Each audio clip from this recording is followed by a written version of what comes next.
relationships. And Adler, he employed different variables, not only particular to social variables but all psychological variables. All variables were considered by Adler. And coming to Horney's model, he suggested that human behavior results from three predominant interpersonal orientations. Okay, so what are those three interpersonal orientations means? Okay, how the people behave in the sense, okay, complaint, aggressive and detached.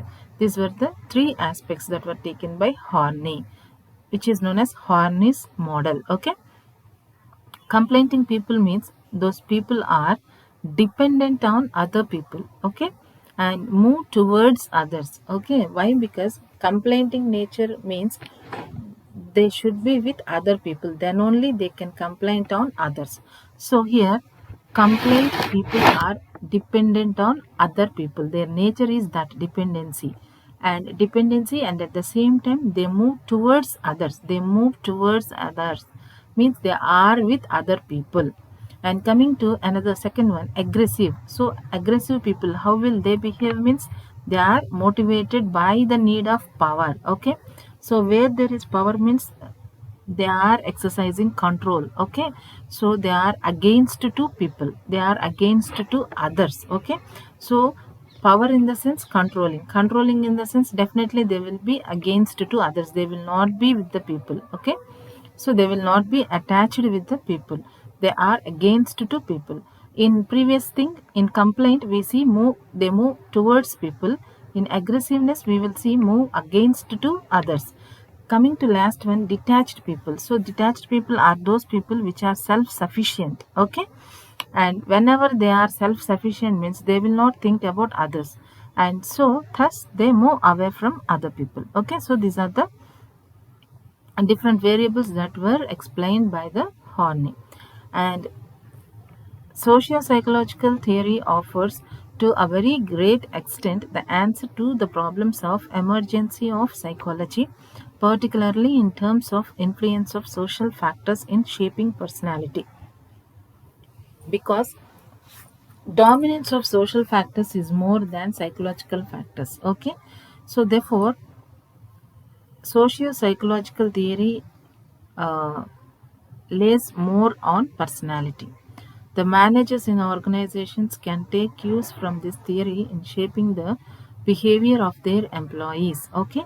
However, they cannot get a total picture of human behavior as determined by personality because only some factors will be considered. Okay.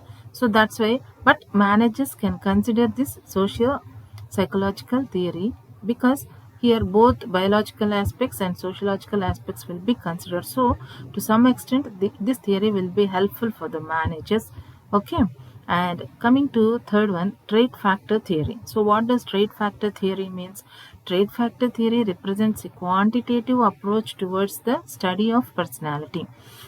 This theory postulates that an individual's personality is composed of definite predispositional attributes called traits. Traits are nothing but the qualities.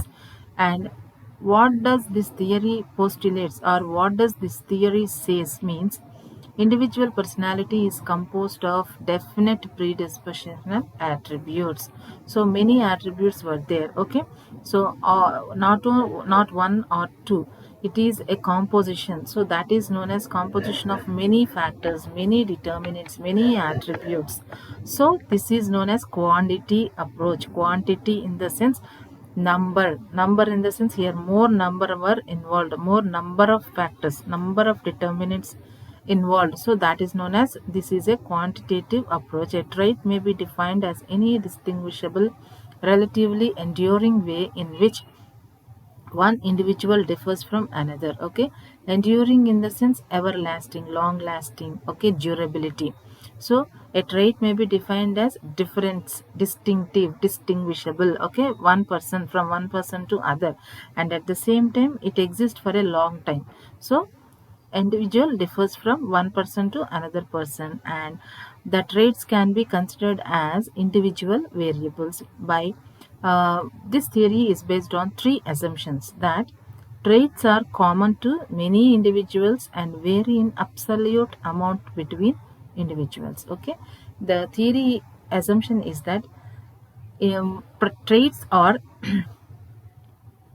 qualities, okay, all are common in individuals, but some amount, okay, some absolute amount will be differentiated, like high, low. For example, introvert personalities. In some people, all people may have introvert personalities. All people may exist extroversion, but to what extent? That is known as absolute amount. Okay, high, low, low level of introvertness, high level of extrovertness, like that. Traits are relatively stable and exert fairly universal effects on behavior regardless of environmental situation. And thus, a consistent functioning of personality variables is predictive of a wide variety of behaviors, as the traits are stable in nature. Okay, so this this helps in predicting the variety of behaviors. Okay, if a person is carrying the nature of agreeableness or openness, so the by that nature we may predict, okay, the person may behave like this, a person may behave like that in particular situation. Okay, so analysis can be done easily, so prediction can be possible by the traits having stability, and traits can be inferred from the measurement of behavioral indicators. Okay, so measurement of behavioral indicators means measurement in the sense high and low. Okay, so the assumption is that traits can be inferred in the sense measured in the sense high and low. Two most widely trait theories come from the work of Alport and Cattell. Okay, Alport, he made a theory, and Cattell has given his theory regarding the traits. Okay, so Alport traits theory and Cattell trait theory. Okay, and so Alport and Cattell have given the trait theories. Okay, according to Alport, he identified 6 categories of values, okay, which are as follows: religious, social, economic, political, okay, aesthetic, and theoretical. Okay, he have given all these uh, values regarding the personality. Okay, and again, the basis of Alport's theory is based on the distinction between the common traits and personal dispositions. Okay, he had given two differentiations in this traits theory. Okay, what is the basis for Alport's theory means, according to these 6 categories he had given. What were those means? One are common traits and other one is personal dispositions. Means here common means all, for all people the same traits can be seen. Okay. Okay, for example, used to the common in the sense religious, social, economic, political, aesthetic, and theoretical for comparative purpose. Uh, while comparing with other persons, okay. So here, uh, he will compare the persons with common traits, as he identified into 6 categories. Coming to another one, personal dispositions means they are unique in nature. Okay, so that they are not common to each and every person. In that way, he had differentiated the traits. So, personal dispositions are unique in nature. And again, these personal dispositions were categorized into 3 types. One is cardinal, central, and secondary. Okay, so what does cardinal means? They are most pervasive. Okay, pervasive in the sense all the characters were considered here. Cardinal in the sense the main thing will be one, or the main trait will be one, and all the biological, we have considered different type of personalities, like social, cultural, physiological, psychological. So all will comes here under cardinal. Okay, and coming to central. Okay, under central, there is a unique characteristic or unique traits will be there for those persons, and limited also. For example, altruism. Okay, altruism regarding Mother Teresa had an uh, characteristic, unique character of altruism. So here he differentiated like cardinal, central, and the last one is secondary, which means the peripheral. Okay, so peripheral in the sense structure or an arrangement of these qualities, traits. Okay, so as I said before, traits are many types. No, so in those traits, one character will be more important, and remaining qualities comes under the uh, after the first quality. Okay, for example, if any person has a quality of uh, um, agreeable nature, okay, or else the person is extroversion personality, then afterwards another one hardworking, okay, or else honesty. Afterwards here then the secondary trait may be like that. So this is known as peripheral or secondary, and the uniqueness emphasizes the psychology of individual. Okay, therefore Alport has differentiated all these traits into two categories finally. Okay, and coming to cattle. Okay, so he cattle also developed a similar set of traits through the construction of tests and the determination of factors or traits. Okay, and which families may emerge from these psychological measures.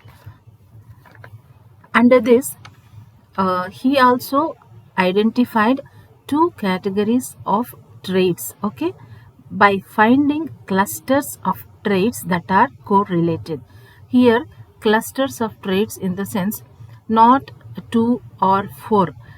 He find out many traits. Okay, for example, to say cattle, he divided these traits into two types: surface traits and source traits. Under this, for surface traits, he had given 35 traits that are correlated. So that is known as here the cluster of traits. Cluster of traits which are means which are correlated, interrelated. Okay. So 35 traits means it is a cluster, a group of traits. So surface traits are 35 traits, and coming to source traits, those were 12 traits. He had given 12 traits. Okay, here surface traits lie on surface of the personality and are largely determined by the underlying source traits. Okay, means uh, surface traits are which can be seen on the person's personality. Okay, surface traits. Okay, like a person may be a social person. Okay, or like for example, if we want to say for surface traits, he said that traits are correlated like wise, foolish, social, seclusive, affectionate, cold, honest, dishonest. Okay, like that 35 traits were given by cattle. Okay, those are known as the surface traits. Coming to source traits, so source traits are the same uh, like for example, uh, affectothymia versus schizothymia means affectothymia means good natured and trustfulness people. Okay, and schizothymia means critical and suspicious people. Okay, like that he had given correlated one and opposite one. Source in the sense uh, affectothymia versus schizothymia. Okay, like that opposite categories were given by him. Okay, and these surface traits has the basis of source traits. These surface traits depend upon the source traits. The source will be for surface traits, the source traits will be the basis. Okay, like that. He differentiated the uh, traits, okay, yeah, or else factors or trait families into two types: surface traits and source traits. Okay, and factor theory gives recognition to the continuity of personality. Okay, and the theory is based purely on personality research.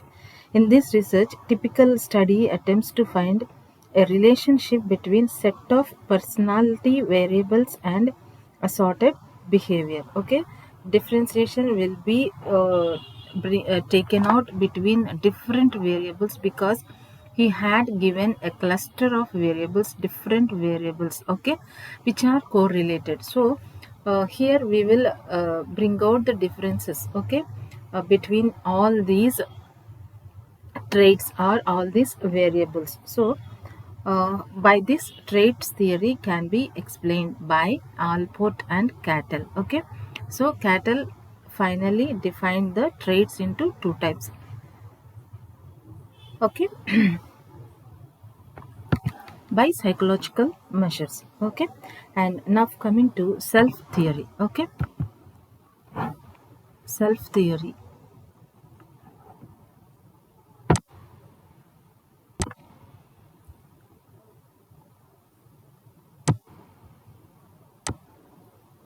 Self theory.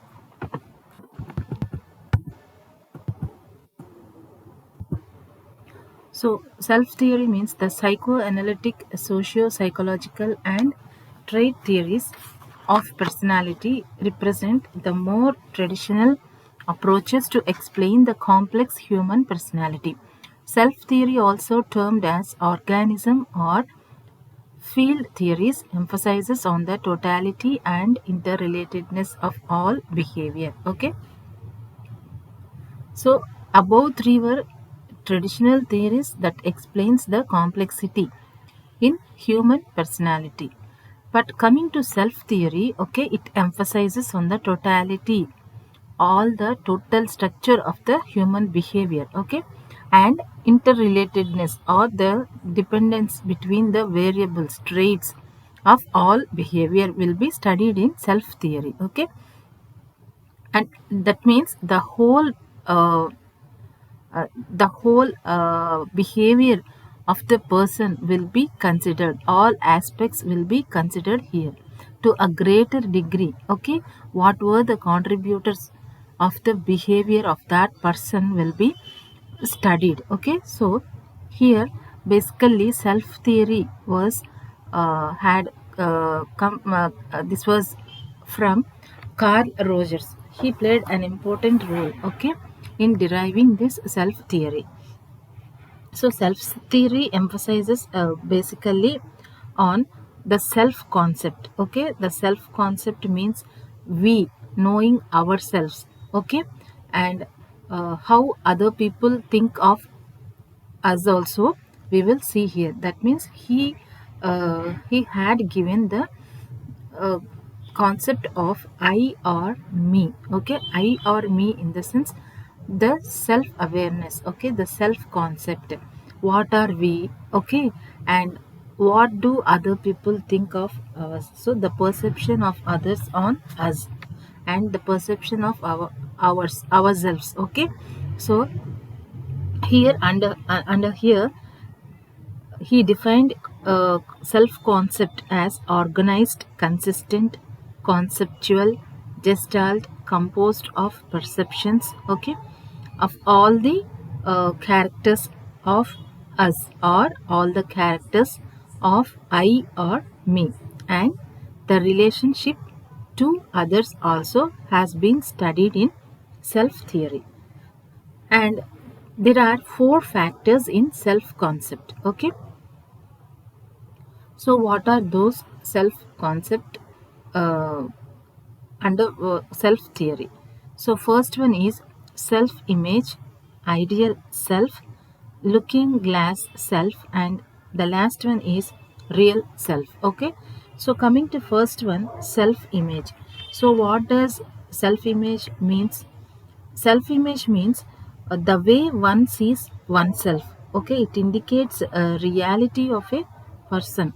The way one sees oneself, in the sense, the identity, that who we are, what we are. Okay, so like that, knowing ourselves is known as the self image. Okay, for this, Erickson also, another person, another scholar, have defined self image as the identity from the infant stage to older stage. Okay, he had defined different stages. Okay, about a self image. Different stages were explained theoretically by Erickson. Okay, so here, self image means the way one sees oneself. So the identity, that what we have, that what we are and what we have. Okay, so this is the self image, regarding self image. And coming to ideal self, what does ideal self means? It denotes the way one would like to be. Okay, it denotes the way one would like to be, means, for example, each and every person has their own aims and ambitions. So the identity, what we want to become. Okay, the aim, the ambitions. So all these deals with the ideal self. Okay, what we want to become. So this comes under the ideal self, and it indicates our ideal position as perceived by him. And this is important in stimulus selectivity also. Okay, for processing in which environment we fit in the characteristic. Okay, we can know ourselves, okay, by having the data. Stimulus is nothing but data. By having the data, okay, from the environment, we process that information, and we will analyze where we will fit. Okay, because we uh, have an ambition, an aim to what to be, how to be. Okay, so that is ideal self. Coming to another one, looking glass self. So looking glass self is the perception of how others are perceiving. Okay, so how others are perceiving our characteristic, our qualities. Okay, our traits. And this is the perception of others perception, that is the way one thinks people perceive about him, and not the way people actually see him. Okay, so this is known as the looking glass self. So glass self, we can say that how people perceive about him, and not the way people actually see him, means the real characteristic may be different, and the way people think, the way the people see may be different. Okay, and a looking glass self is predominantly, we can say, a social product, because um, the persons will have a face-to-face interaction, and this creates a social product. Okay, so because without having a social interaction with other persons, they may not perceive us and we may not perceive them. So by that, in that process, okay, perception is created. Okay, so that's why it is known as a social product. And last one is real self. So what does real self means? Real self is what one really is. The first three aspects of self concept are the functions of individual perception, and they may be same or different as the real self. An individual's self image is confirmed when other persons' responses to him indicate their beliefs about who and what he responds with. Okay, in the face of feedback from the environment, the person, he re-evaluates himself and readjusts his self-image to be more consistent with the cues he was receiving from the environment. Okay, so to say in one word, real self is what one reality is. Okay, so what we are now in realistic nature. Okay, so that is the real self of being us. And from feedback we get from the external environment, okay, then again this person re-evaluates himself and readjust himself, okay, self image to be more consistent with the cues he was receiving. Cues means that how other persons are responding to us, okay, how other persons are perceiving us. So according to this data, okay, according to the cues of other persons, so we will re-evaluate ourselves and readjust to self image. Okay, finally this concept gives him a sense of meaningfulness and consistency. Okay, um, finally personality means it gives a full meaning, okay, a meaning, a sense of meaningfulness and consistency. And perception depends on self concept, which influences on his behavior. Okay, so different that with a different self concept needs different types of managerial practices can be done in organizations. Okay, because as we see now, so self concept means we will see different aspects. So depending upon self image, ideal self, looking glass self, real self, okay, we may imply two persons, okay, and we may adopt different managerial practices in order to get productivity from the employee. Okay, why? Because for the growth of our organization and at the same time for the employee growth also. Okay,